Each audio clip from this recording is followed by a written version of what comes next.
friends, today we're going to do a sensory stomp painting with bubble wrap.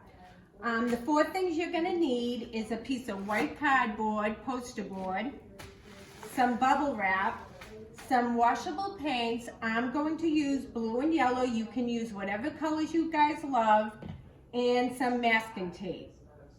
And this is what we're going to do. We're going to take our cardboard, we're going to put our paint down any way you want, any colors you want.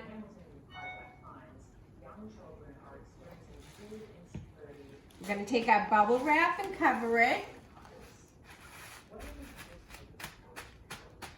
And then you can have Mom and Dad help you with the masking tape and masking tape all the way around so it doesn't leak out when you stomp on it.